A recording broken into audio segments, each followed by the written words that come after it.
Buenas tardes a todos. Estamos nuevamente en nuestro ciclo de videoconferencias de la Comisión Nacional de Bioética. En nuestro ciclo La bioética ante los retos de la sociedad contemporánea, con el propósito de difundir el conocimiento bioético, propiciar el intercambio de información y dar a conocer algunos de los temas y preocupaciones centrales que giran en torno a este campo de conocimiento. La finalidad es promover la cultura bioética en el país, para lo cual se precisa la actualización constante de conocimiento de este campo, tanto desde la perspectiva de salud como de las ciencias de la vida. El día de hoy se llevará a cabo la 9ª videoconferencia magistral que dictará la doctora Liliana Mondragón Barrios, doctora en Psicología de la Facultad de Psicología de la Universidad Nacional Autónoma de México, exbecaria del Programa Internacional de Formación en Ética de la Investigación y Biomédica y Psicosocial de la Universidad de Chile, OPS-OMS, Fogarty International Center 2005-2006. La doctora Mondragón es miembro del Sistema Nacional de Investigadores Nivel 1 desde 2007, del Observatorio Mexicano de Bioética, AC, del Comité de Ética del Instituto Nacional de Medicina Genómica, IMEGEN, y del Comité de Ética en la Investigación del Instituto Nacional de Psiquiatría, Ramón de la Fuente Muñiz. Fue ganadora de la beca para mujeres en las Ciencias Sociales y Humanidades en 2012 por la Academia Mexicana de Ciencias. Actualmente se desempeña como docente de la Maestría de Salud Mental Pública de la Facultad de Medicina de la UNAM y del Instituto Nacional de Psiquiatría Ramón de la Fuente, e investigadora en Ciencias Médicas de la Dirección de Investigaciones Epidemiológicas y Psicosociales del Instituto Nacional de Psiquiatría Ramón de la Fuente Muñiz, México. Doctora, le agradecemos mucho su participación y adelante. Muchas gracias. Bueno, buenos días, buenas tardes. Muchas gracias por la invitación. Es un placer para mí estar aquí dentro de la Comisión Nacional de Bioética, exponiéndoles ahora un tema muy importante como es el de salud mental, que es el que vamos a ir viendo. Me gustaría, digamos, ampliar este tema y enfocarnos en el concepto de salud mental, porque finalmente siempre hemos visto la salud fragmentada. Y creo que ese es el primer dilema ético que presenta la salud en México. ¿Por qué se fragmenta un concepto de salud? En el caso de la salud mental, no es ajena a la salud general, debe de considerarse como parte de la salud. Sabemos que esta salud en general y la salud mental en particular dependen de condiciones de la sociedad, de condiciones sociales, educativas, de calidad de vida y de otros determinantes como la nutrición, el empleo y otros factores que están relacionados a la convivencia y a la vida de los seres humanos. Esto es muy importante porque lo que nos habla es que la salud mental no solo está ubicada en la biología o en la medicina, rebasa, tiene un aspecto social que debemos tomar en cuenta y que pocas veces se toma en cuenta. Y esto tiene que ver porque finalmente la salud afecta a la población, a la vida de las poblaciones, pero también depende de la cultura. No es lo mismo la salud mental que vivimos los mexicanos a lo que viven los países del primer mundo o de economías desarrolladas. ¿Qué es la salud mental? Sería el primer término, porque el concepto de salud mental a lo largo de la historia ha cambiado y ha tenido una controversia. A veces se dice que no sabemos qué es la salud mental. Entonces aquí la importancia es ver cada uno de sus conceptos claves o sus definiciones claves. La primera vez se definió como la ausencia de la enfermedad, pero eso es un equívoco si tomamos en cuenta que la salud no es perfecta y no es total, no es absoluta. Tampoco es un estado de perfección. La salud se tiene que ver como un estado de perfección. La segunda definición que se ha planteado desde la salud mental es el bienestar que una persona experimenta en diversas fases, principalmente en la parte cognitiva, o sea, el pensamiento, la memoria, en la parte afectiva, sus emociones y en las cuestiones conductuales.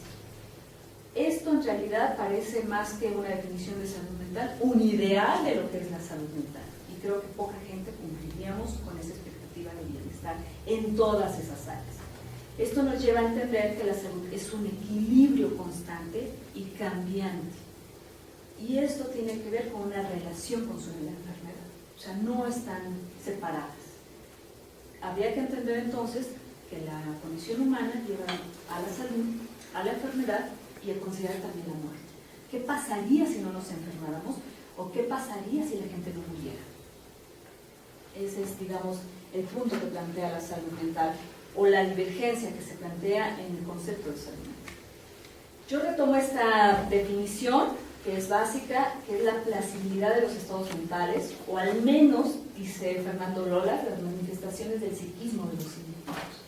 Es mucho más amplia, deberá cambiar todo, y no pone una postura de un tono en un sentido ideal. El término de bioética y salud mental, la relación tiene que ver con entender que la salud es un bien indivisible. Nuevamente, no podemos decir que la salud hay salud en general. Es un proceso íntimo de la persona y uno de los fenómenos más ligados a la vida colectiva. La salud tiene que ver con la vida privada de las poblaciones, pero también con una cuestión pública.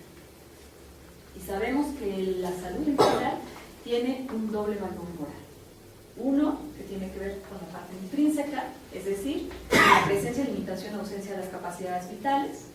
Y la otra, la instrumental, que tiene que ver con la condición esencial para vivir libres. Yo me quiero quedar en el ámbito de la salud mental con esta última, que parece que tiene que ver más con la reflexión bioética en el ámbito de la salud mental. ¿Por qué? Porque sabemos que la enfermedad llega a menguar la libertad de las personas. Libertad en el sentido de toma de decisiones, básicamente. No me refiero a otro concepto de libertad. El individuo dice que era habitualmente impedido de una o más de sus facultades, que eso es muy adecuado en el ámbito de la salud mental. Y en ocasiones esta libertad también, cuando uno considera a una persona en su calidad de enfermo, incluso deja de ser un ciudadano portador de derechos. Eso es bastante grave, pero es muy particular en el ámbito de la salud mental. Ahora, aquí hay un punto importante. La salud mental no se circunscribe a los enfermos mentales. Eso es muy importante, porque tenemos la idea de que salud mental es una enfermedad mental. Y no es así. Todos tenemos que tener salud mental. Entonces, abarca también alteraciones psicológicas, emocionales y conductuales que no encajan en categorías convencionales, como sería un DSM-4, DSM-5, cuestiones estadísticas o básicamente de criterios diagnósticos. En este caso, en este ejemplo, tenemos conducta suicida, abuso de sustancias como tabaco, alcohol, drogas y violencia en todas las manifestaciones que tenga esta. Particularmente si tomamos esta relación, vemos que en el caso de la salud mental, que lo voy a dividir en dos partes, sería la cuestión de la capacidad cognitiva en los enfermos mentales y la parte del concepto de vulnerabilidad en todos aquellos que tienen una alteración conductual y que también son población de la salud mental. Vayamos primero al punto 1. ¿La persona con padecimiento mental tiene la capacidad de tomar decisiones sobre su salud? Esa es una gran pregunta bioética en el ámbito de la salud mental. Porque mucho se ha dado auge a la parte de autonomía en bioética, pero en salud mental esta se queda más cuestionada cuando las personas tienen un padecimiento, un trastorno mental. Pero ¿qué estamos entendiendo por capacidad para poder hacer esta discusión? Bueno, la capacidad es esta cuestión cognitiva que tiene una persona para comprender la situación, nuevamente, que enfrenta las consecuencias que podría generarle basada en una decisión fundamentada principalmente en valores y preferencias de vida. Antes se tenía la creencia, bajo esta perspectiva se tenía la creencia que todos los enfermos mentales, por tener una enfermedad mental, tenían una incapacidad cognitiva. No podían decidir. Sin embargo, hemos visto que hay un reemplazo con un entendimiento más detallado de su capacidad, como que la gradación en la toma de decisiones. Es decir, la autonomía no es ni sí ni no. No se tiene, o se tiene o no se tiene, sino que es gradual. Eso ya lo sabemos. Y entonces, bajo esta gradación de la autonomía, de la toma de decisiones, de la capacidad cognitiva, entendemos que una persona que sufre un trastorno mental puede tener una toma de decisiones disminuida, una capacidad cognitiva disminuida. Y esto habría que entenderlo porque la capacidad se debe de evaluar para una cuestión concreta, una situación concreta. No es tenemos la capacidad de decisión todos, sino tenemos la decisión, toma de decisiones para una circunstancia ya más concreta, digamos. Esto significa que la enfermedad mental no es sinónimo de incapacidad. Depende clínicamente del tipo de enfermedad que se tenga, del estado de evolución que tenga el paciente, pero sobre todo de entender que hay una capacidad disminuida. Esto es un ejemplo muy claro en los trastornos neuróticos, que la gente puede tener una cierta capacidad de decisión, a diferencia de los trastornos psicóticos, donde el juicio de la persona es más nublada para tener, como no hay un contacto con la realidad, entonces no puede tomar decisiones. Pero ¿cómo se evalúa la capacidad de un paciente? Porque esa es la apuesta de la bioética. Entonces, si no son incapaces, ¿quiénes sí podrían ser incapaces y quiénes no? Y entonces habría que evaluar la capacidad de los pacientes. Hay dos criterios complementarios a esta capacidad. El cognitivo, ya decíamos, el entendimiento de las consecuencias de los riesgos y beneficios de los pacientes en la atención, incluso en la investigación clínica. Y también la parte de la voluntad. Los pacientes realmente entienden y quieren hacer partícipe de su atención, lo entienden realmente con una intencionalidad. Y se dice que una acción es autónoma o que se puede tomar una decisión libre si se realiza intencionalmente, nuevamente la parte volitiva, ¿no? Si hay una aceptación y comprensión de riesgos y beneficios, de las consecuencias incluso, y si está libre de presiones externas. Esto es, si el paciente realmente puede decidir por él mismo, sin la opinión de la familia, que coaccione, y sin la presión de un médico, que coaccione, que es muy importante la coacción, que no haya coacción. Porque los pacientes, cuando todos estamos enfermos, necesitamos de la familia y de la opinión del médico. Eso no está reñido. El problema es que sea coactiva la situación. Entonces, nuevamente, reiteramos que la enfermedad psiquiátrica no reduce a la persona a una incapacidad. Puede comprender su situación clínica, pero también puede tomar decisiones de acuerdo a sus intereses y valores. Los valores no se pierden aun cuando estemos enfermos. Podemos saber qué o no situación, entender la situación, pero nuestros valores permanecen. Entonces, en esta idea, entendemos que tan maleficiente es permitir que una persona con incapacidad cognitiva tome decisiones, como impedir que un paciente que sí tenga esta capacidad no ejerza su autonomía. Entonces, generalmente, cuando el paciente verdaderamente, ya a partir de la evaluación de la capacidad, hemos visto que tiene un cierto grado de capacidad cognitiva, o sea, que su capacidad está disminuyendo, pero toma decisiones, puede, entonces, comprender cierta información. Nosotros podemos decir las cosas y él lo va a entender. Emitir un juicio. Y principalmente, formar parte de las decisiones de salud. Que no se tome la decisión por sí mismo, ya sea médico o de familia, sino que él se incluya como parte de esta toma de decisiones.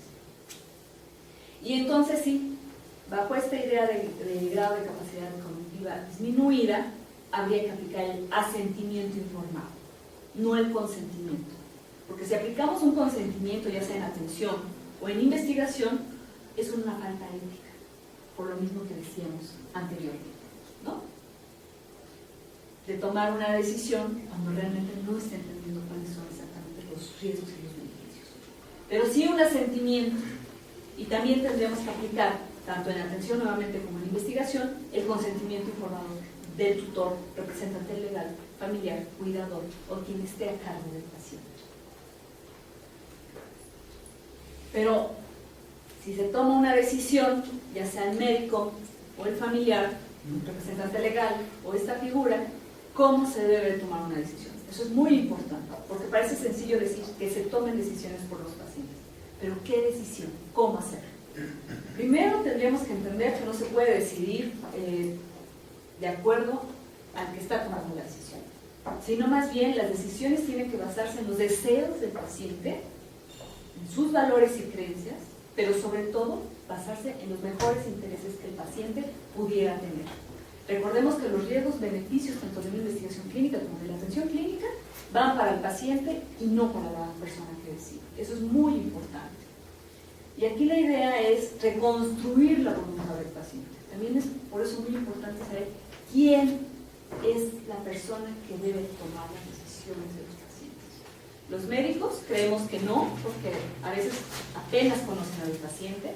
La familia puede tener ciertos intereses velados, económicos, de otro índole, y pensamos que podría ser más un amigo cercano que tiene afinidades al paciente. Entonces, al final de esto podemos entender que se deben evitar acciones que puedan generar un daño físico o moral a estas personas. Hay que optimizar entonces la participación de estos pacientes. La idea es proporcionar información que pueda ir asumiendo para tomar decisiones en la medida de sus posibilidades, porque finalmente la intención es revertir esta incapacidad. La capacidad, dice, en salud mental varía de acuerdo al tiempo y a la forma de las situaciones. Entonces, no es que la persona, los enfermos mentales tengan esta incapacidad de por vida. En algunos diagnósticos sí, pero si el paciente lo entendemos como que está bajo tratamiento, esto tendría que revertirse, esta capacidad tendría que revertirse. Entonces, esa parte queda como la cuestión de la bioética de la salud mental en los enfermos mentales. Pero ¿qué pasa? Pasemos al siguiente punto de la vulnerabilidad. Que ya decíamos que la salud mental, la población o el sujeto de la salud mental no se circunscribe a los trastornos mentales. También hay personas que tienen alteraciones psicológicas, emocionales y conductuales que no encajan en diagnósticos de enfermedad mental. Ejemplos claros tenemos la conducta suicida o el consumo, el abuso sí es, pero el consumo de sustancias como tabaco, alcohol, drogas. Y sobre todo las violencias en todas sus manifestaciones, como lo hemos visto, la violencia hacia la mujer, hacia los niños, en la presentación del bullying o del mobbing en las empresas, ¿no? Todas ese tipo de cosas. Que no podemos hablar ya de enfermedad mental, pero que sí hay una alteración conductual. Y todos estos, en salud mental se denominan poblaciones vulnerables. Pero para hablar de vulnerabilidad tendríamos que decir qué es la vulnerabilidad. Tendríamos que entender. La vulnerabilidad es la disminución de la capacidad para proteger los intereses propios. Y según dice la Secretaría de Salud, que cuando se combinan algunas características biológicas con sociales, bajo contextos estructurales, es posible identificar grupos poblacionales que son vulnerables. Los criterios de vulnerabilidad, según la CIOMS, lo que dice es nuevamente esta capacidad limitada de emitir juicios y tomar decisiones, donde también se incluía a los enfermos mentales, como ya vimos, la incapacidad de proteger los propios intereses, de dar un consentimiento informado, la falta de medios alternativos para obtener una atención médica, ser un miembro auxiliar o subordinado de una institución jerárquica, y la incapacidad de protegerse a sí mismos de riesgos de daño sin razón, como podría a veces clasificarse las conductas suicidas. Entonces, ejemplos son varios de varios grupos, y los tipos de vulnerabilidad tienen que ver con la parte cultural, social, psíquica, jerárquica y económica. Estos son algunos de los grupos que se denominan como vulnerables. Los ancianos, los migrantes, los indígenas, los discapacitados, los menores de edad, las mujeres, los adictos, los pobres, los enfermos mentales y las víctimas de violencia. Todos ellos caen en esa clasificación. Ya la vulnerabilidad en la parte de salud tiene que ver con 3 puntos importantes. La red social con la que cuenta el individuo y a la que pertenece el individuo, por lo que decíamos de la cuestión cultural y social. La segunda es la calidad de cobertura de servicios y programas de salud, que básicamente es la accesibilidad a los servicios, sus costos y su distancia, y también la capacidad de los sistemas de salud de responder a demandas específicas. Y finalmente las influencias individuales y del entorno social, como veíamos al principio de las definiciones de salud mental. En este sentido, se pueden cumplir las variables de influencia, sin embargo, se cumplen porque en el presupuesto asignado a la salud mental, en los países de bajos ingresos, como sería el de nosotros, México, representa apenas el 1.74% del presupuesto asignado a la salud. Evidentemente, esa es una gran influencia para con todos, ¿no? Y eso nos colocaría a todos en una cuestión vulnerable. Y bueno, eso es 2005, ¿no? Las cifras van cambiando y no con buenas noticias. Sin embargo, desde la bioética lo que estamos viendo es que debe de haber una distribución justa de los recursos de salud y las oportunidades para el tratamiento y cuidado. Eso es muy importante. Pero si se sigue fragmentando la salud mental va a quedar al final de todas, porque es más importante la obesidad o es más importante la diabetes que la depresión, que aunque en el 2020 va a ser la primera causa de enfermedad mental en el mundo, finalmente no se está llevando esto, ¿no? La otra parte de bioética y justicia lo que nos dice es que no habría que discriminar ni por religión, ni por sexo, ni por condición económica, ni afiliación política, ni por edad, ni enfermedad. El problema del concepto de vulnerabilidad pensado en la parte más con una reflexión bioética es que se aplica de manera homogénea a un grupo de personas clasificadas básicamente por el punto de estas características: sexo, religión, afiliación política y edad. Entonces, parece que si aplicamos el concepto de vulnerabilidad de manera general y homogénea, no estamos distinguiendo nuevamente a las personas de ese mismo grupo que sí pueden defender sus propios intereses. Y entonces los estamos tomando como población vulnerable. Y tendríamos el mismo tenor que habíamos dicho con esta parte de los enfermos mentales. ¿Qué tan eficiente es permitir que una persona con incapacidad cognitiva tome decisiones? ¿Cómo impedir que un paciente, en este caso una persona de un grupo vulnerable, que sea capaz, pueda tomar sus decisiones y defender sus propios derechos? Esto entonces parece que el concepto de vulnerabilidad se puede contraponer al principio, incluso a la justicia vista desde una perspectiva bioética. ¿Por qué? Nuevamente, porque la característica de vulnerabilidad es homogénea, homogeniza las poblaciones vulnerables,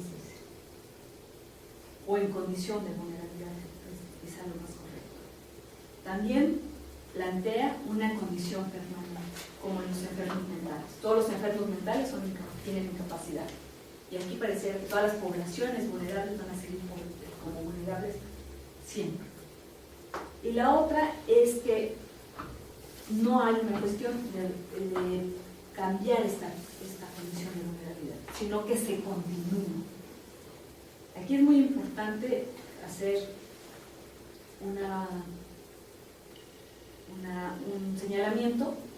No es que no haya vulnerabilidad, es que el problema que se está planteando es que se está tomando como homogéneo, porque sí es cierto que también hay poblaciones vulnerables a las que hay que proteger y cuidar y darle todo mantenimiento en todos los sentidos, pero aquí el problema es que no se está distinguiendo nuevamente de los que sí, dentro de esos denominadas poblaciones vulnerables, pueden tomar decisiones y tener sus propios derechos, o defender sus propios derechos.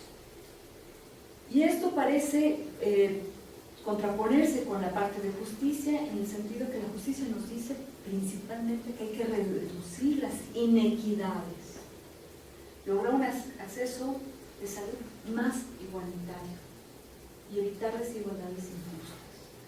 Y Lolas nos diría que es corregir la ceguera de la norma aplicada sin prudencia y sin consideración de las distinciones verdaderamente relevantes.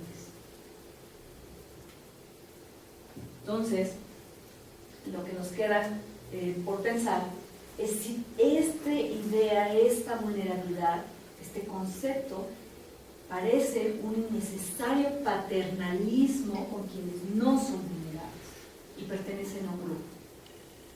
La vulnerabilidad tendría que entonces repensarse en términos más éticos, como una categoría.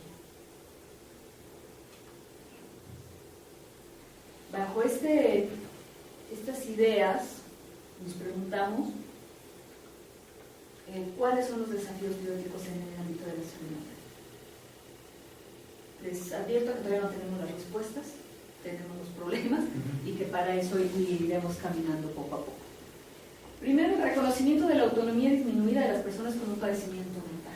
básicamente. La autonomía no está ausente absolutamente.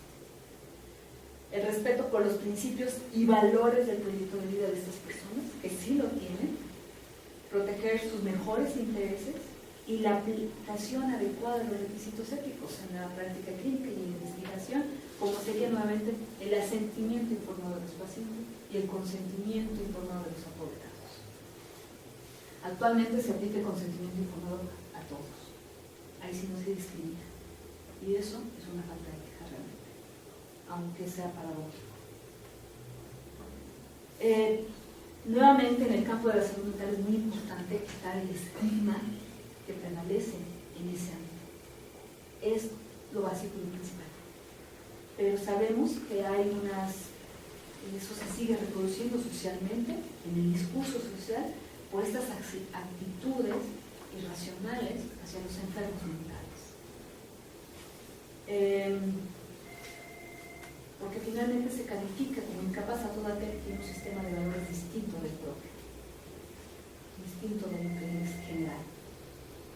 Y nuevamente esta idea de que la vulnerabilidad sigue siendo algo homogéneo. No es que estemos diciendo que no hay vulnerabilidad, sí hay vulnerabilidad mucha. El problema es que se está tratando a todos como vulnerables cuando algunos no lo son. Y bueno, esto puede llevar también a replantear en términos de la atención en salud mental, en cambiar el mayor bien por el mayor número por la proporción de lo que cada uno necesita y lo que necesitan los otros. Esto es muy importante, porque si cambiamos esta idea utilitarista por esta otra, mucho más personal, tendríamos que proporcionar en todo caso ya no una calidad de servicios de salud, como ya hemos visto, con un bajo presupuesto. Lo más que podemos llegar es a proporcionar a cada paciente más que un nivel mínimo adecuado de cuidado. Eso es nuestra gran aspiración. Y la otra, bueno, es que sí se distribuyan con mayor equidad los recursos de salud, eso es muy importante. Sabemos de las prioridades en salud de nuestro país, pero también habría que atender el ámbito de la salud mental, porque realmente los trastornos y todas las alteraciones conductuales están siendo desproporcionadas. Hay que tener una responsabilidad social en la distribución de recursos de salud nuevamente para generar estrategias para valorar también la efectividad de los tratamientos y medicamentos a bajo costo. Sabemos que los fármacos, los psicofármacos son muy importantes y son muy caros en nuestro sistema de salud. Y hay muchos pacientes que lo necesitan, ¿no? Y de eso también depende de restablecer la capacidad de los pacientes. Tendríamos que hacer más y ayudar a apoyar, a elaborar políticas públicas en salud mental con base en reflexiones biológicas. Esto va a llevar a reducir de alguna manera la ineficacia y la fragmentación de estos sistemas de salud. Y la idea también es proponer la práctica bioética en el ámbito de la salud mental. El ámbito de la salud mental en sí mismo es un campo muy controvertido, tiene muchos dilemas en sí mismo. Si le aumentamos la reflexión bioética, estos no disminuyen, sino que aumentan, pero son necesarios. Y finalmente también sería desarrollar líneas de investigación sobre bioética y salud mental, que nos permitan dar sustento y fundamentación a todas estas cuestiones que estamos proponiendo, mostrándolas, demostrándolas y sobre todo llegar a acciones concretas en el campo de la atención. Y eso sería todo.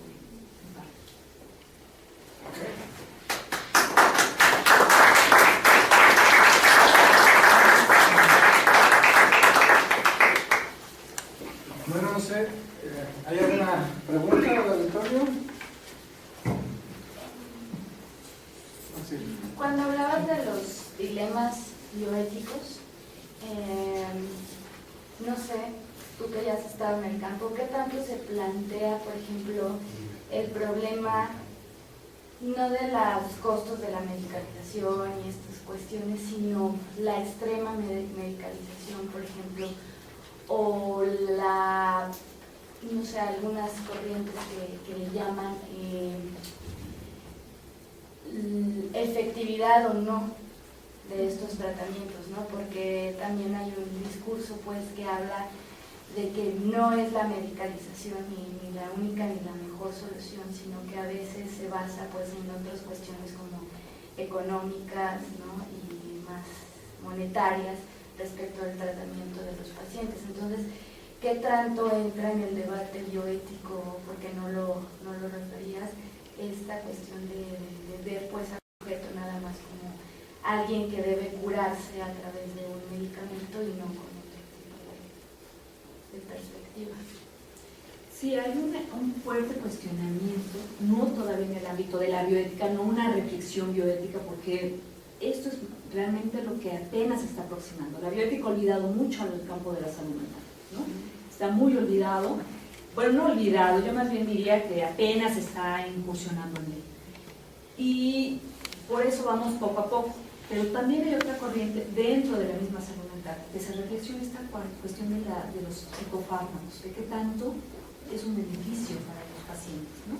Es todo un modelo de salud que tiene que incluirse, porque hay pacientes que sí hay una rehabilitación clara de psicofármacos, pero también hay un abuso de estos psicofármacos, eso es una realidad, ¿no? Tendríamos que ver qué modelo de salud es el más adecuado. México tiene un modelo muy particular. Hay otros países en Latinoamérica donde hablan más de una psiquiatría o salud mental más comunitaria, ¿no? Podría ser. El gran problema, creo, y sin que se oiga una justificación, es el ingreso económico verdaderamente.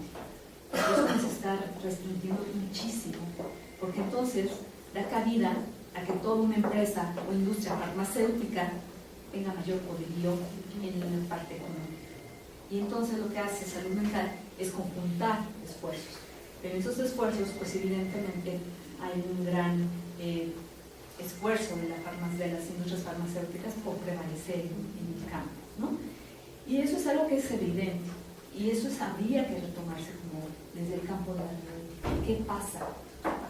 ¿No? Porque también es cierto que los pacientes necesitan una parte de psicoterapia, que también existe, la parte de relación grupal o rehabilitación grupal, la psicoeducación, que eso es muy importante y que en México se sigue haciendo, el instituto lleva a cabo todas estas cuestiones, pero nuevamente creo, y que ese es un poco, no es una queja, sino es una realidad, hay muy poco presupuesto en este campo, ¿no?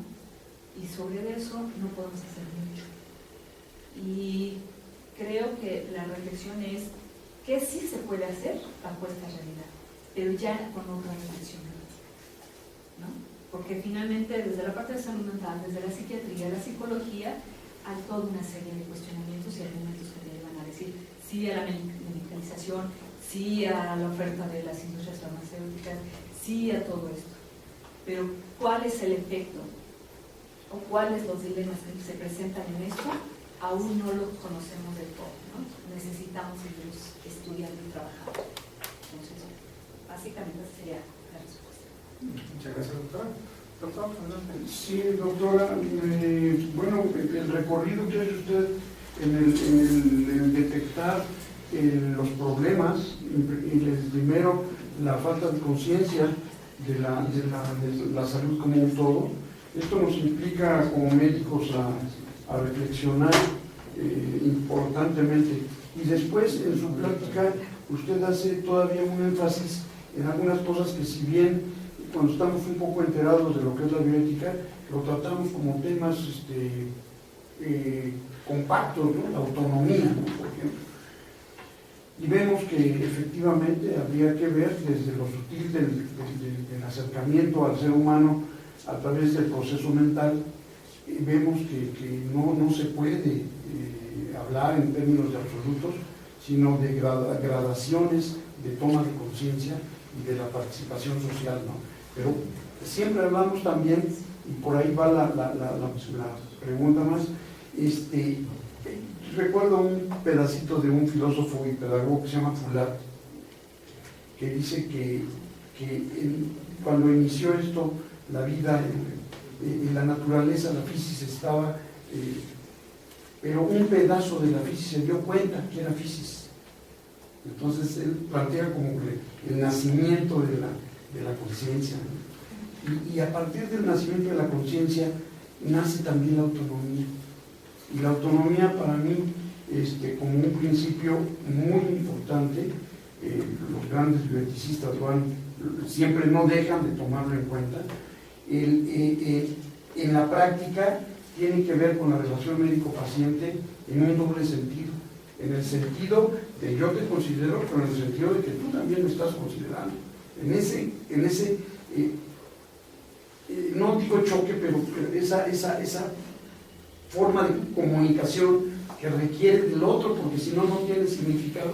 En ese sentido, yo creo que lo que no, la parte de la disociación de esto que hemos predicado, pero que a veces no lo llevamos tanto a la conciencia de tomar al ser humano como biológico, psicológico y social.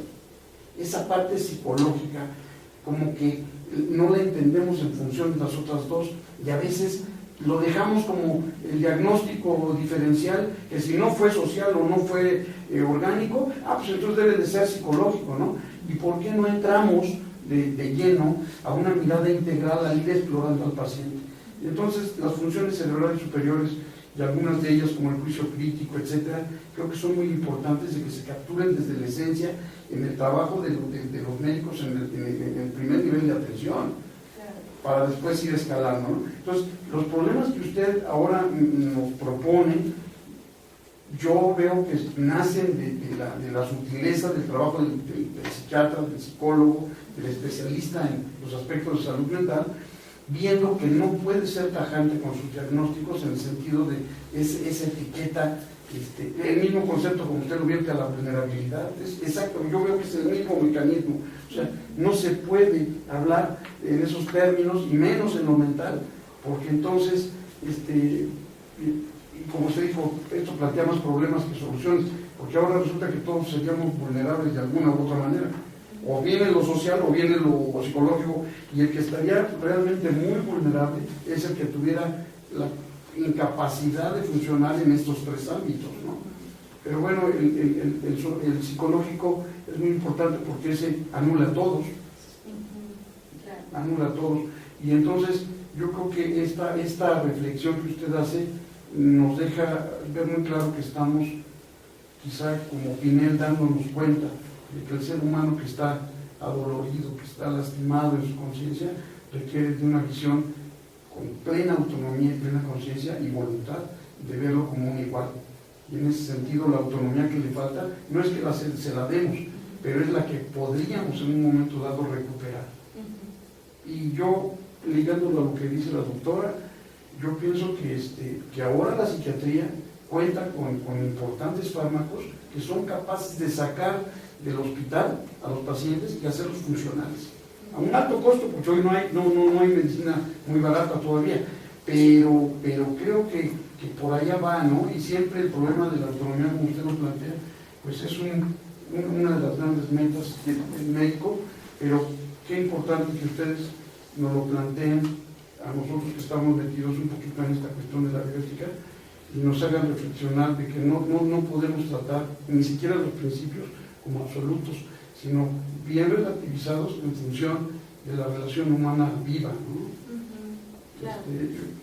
Esa sería una reflexión. Me voy muy gratamente impresionado porque me abrió un campo importante en mi concepción personal, ¿no? Sí, pues creo que en realidad algo que usted retoma interesante y que me gustaría plantear es el estigma que hay en el campo de la salud mental. Empieza incluso con los profesionales de la salud, ¿no? El estigma y en general de la población. Entonces, esa parte también cuesta mucho trabajo en este ámbito porque se va reproduciendo entre los especialistas mismos, por una. Por el otro, nuevamente esta idea del fármaco, hay alusión a que el fármaco no es nada sino el médico que lo prescribe, ¿no? Nuevamente, o sea, el fármaco en sí mismo es un objeto. Los pacientes están trabajando con sujetos, en este caso es un médico, ¿no? Y eso es muy importante. Y otra cosa que es una belleza importante en el campo de la salud mental es que, a diferencia de otros campos, creo, de la relación con la bioética, es que la salud mental no solo reflexiona, la bioética permite reflexionar en el ámbito de la salud mental, sino que la salud mental permite a la bioética reflexionarse a sí misma en este mismo campo, ¿no? Esa es la gran complejidad de unir estas dos disciplinas. Pero también es la parte de entender cómo se plantean las cuestiones éticas en este campo. No es si se dan cuenta, no son los mismos tratamientos que en otros. Y eso es todo un reto para la bioética. ¿Otra pregunta? Voy a aprovechar para preguntarle, doctora, en relación a su experiencia, bueno, están los comités de ética, ¿cómo funcionaría o cómo apoyarían los comités de ética de investigación o los hospitales de bioética en este binomio de bioética y salud mental para aportar cosas? Sí, creo que el trabajo en los comités ha sido, o más bien todas estas reflexiones, ha sido gracias a la experiencia que de manera personal he tenido en el comité de ética, precisamente en el Instituto de Psiquiatría, ¿no? Que es, digamos, el caldo de cultivo para estos dos enfoques. Pero creo que la figura de un comité de ética es central para que haya este cambio, ¿no?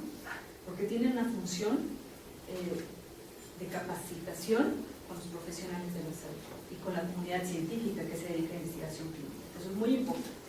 Por eso yo decía, se aplica el consentimiento informado porque es un requisito ético, sin entender que esto es paradójicamente una falta ética, ¿no? También esta cuestión de ir sensibilizando a la gente, eso es mucho más psicológico, pero se va sensibilizando a la gente, a la comunidad, que son los familiares de los pacientes, a los pacientes, a los investigadores y a los clínicos, a cómo pensar esta otra forma de la capacidad, de la toma de decisiones, porque de entrada no hay toma de decisiones para los pacientes, ¿no? Entonces, nuevamente esta inclusión de los pacientes dentro de su toma de decisiones a partir del respeto de los valores y sus preferencias de vida es muy importante, ¿no? Porque parece que los pacientes, como no tienen juicio, como no tienen esta conciencia, quedan como y no se toma en cuenta que hay preferencias, deseos y valores que están ahí de los pacientes. O sea, son personas, ¿no? Entonces, ni siquiera se toma en cuenta. Y creo que un comité de ética, en el análisis y en la evaluación de los proyectos de investigación o en los comités de ética de investigación y los de bioética o ética hospitalaria, tienen esa función de sensibilizar y de entender y de ir permeando todas estas cosas que tendrán que ir cambiando desde la reflexión política, que ya no dan, ya lo otro de usos y costumbres ya no da para más, ¿no? Estamos en esta situación de un planteamiento de ética que ya está y entonces tendríamos que trabajar con el que ahora está en este sentido de la reflexión o del análisis, incluso del discurso de la bioética, ¿no? Entonces sí creo que sean una figura central los comités de evaluación ética para permear todas estas reflexiones. De otra forma, no hay manera de llegar a los diferentes ámbitos. Y como bien decía, la bioética se lo piensa a sí misma, ¿no? Sí, eso es lo bello de trabajar en salud mental y de bioética, ¿no? Por eso yo decía, es todo un reto para la bioética que también se repiense a sí misma, ya en la actuación, en un campo tan difícil y tan controversial en sí mismo como la salud mental. No sé si hay otra pregunta. Hablabas al principio de hacer una reflexión respecto a que la salud mental no solo se refiere a las enfermedades mentales, sino que existe, digamos, un nivel de salud mental a nivel de toda la población y que además esto se relaciona con la cultura y con muchas cosas particulares. ¿Tú consideras que en México existen políticas públicas que atiendan esto o solamente atienden la parte de enfermedad mental y la seccionan de todo el sistema de salud? ¿Consideras que está fragmentado o sí existe, digamos, un planteamiento más integral respecto a la salud mental en la dimensión que tú señalabas? Considero, porque así lo dicen mal las evidencias, aunque hay ciertos puntos que podríamos entender que son particulares de esto que dices, de la parte cultural, pero finalmente se abocan a enfermedad mental. Básicamente todas las políticas, ¿no?, tampoco hay una prevención de la salud mental, a diferencia de esta, si hay una fragmentación del concepto de salud, no hay tampoco una prevención de salud mental que tendríamos que tener toda la población, ¿no? Por varias circunstancias culturales, como el estigma básicamente, no decir que uno se siente enfermo mental es catalogado, tachado, excluido básicamente, ¿no? Entonces creo que las políticas van más encaminadas a la enfermedad mental, sin embargo, como todo sucede, la realidad a veces nos rebasa. Hemos tenido manifestaciones de la violencia que han sido bastante graves y últimamente se ha trabajado más con estos derechos de las mujeres por una vida sin violencia. Pero curiosamente se deja un poco y a un lado todavía la salud mental, no solo de estas mujeres víctimas, sino de nuevamente toda la población. En un contexto de violencia, cómo nos exponemos a tanta violencia, ¿no? Y eso nos afecta, porque finalmente la salud mental tiene que ver con las emociones. No es que nos podamos sentir, claro que sentimos, ¿no? Entonces, eso no aparece todavía en algunas políticas públicas, ¿no? La parte de la cultura es todavía sigue viéndose como un desdén, la cuestión de las alternativas de medicina tradicional, por ejemplo, la atención a los nervios, que la población entiende como una falta de ansiedad, o de ansiedad y demás tipo de depresiones. La gente sigue consultando a los chamanes o a la gente que lee el tarot antes que los especialistas de salud mental, ¿no? Y eso tiene que ver con una visión cultural de cómo estamos trabajando. Y a veces también sobre eso tenemos que trabajar. Pero mientras no entendamos esta salud en su particularidad y en generalidad, difícilmente podemos llegar a hacer unas políticas públicas que incluyan a todos. Por eso aquí la propuesta sí es el ámbito de la bioética, porque la bioética no deja fuera nada, ¿no?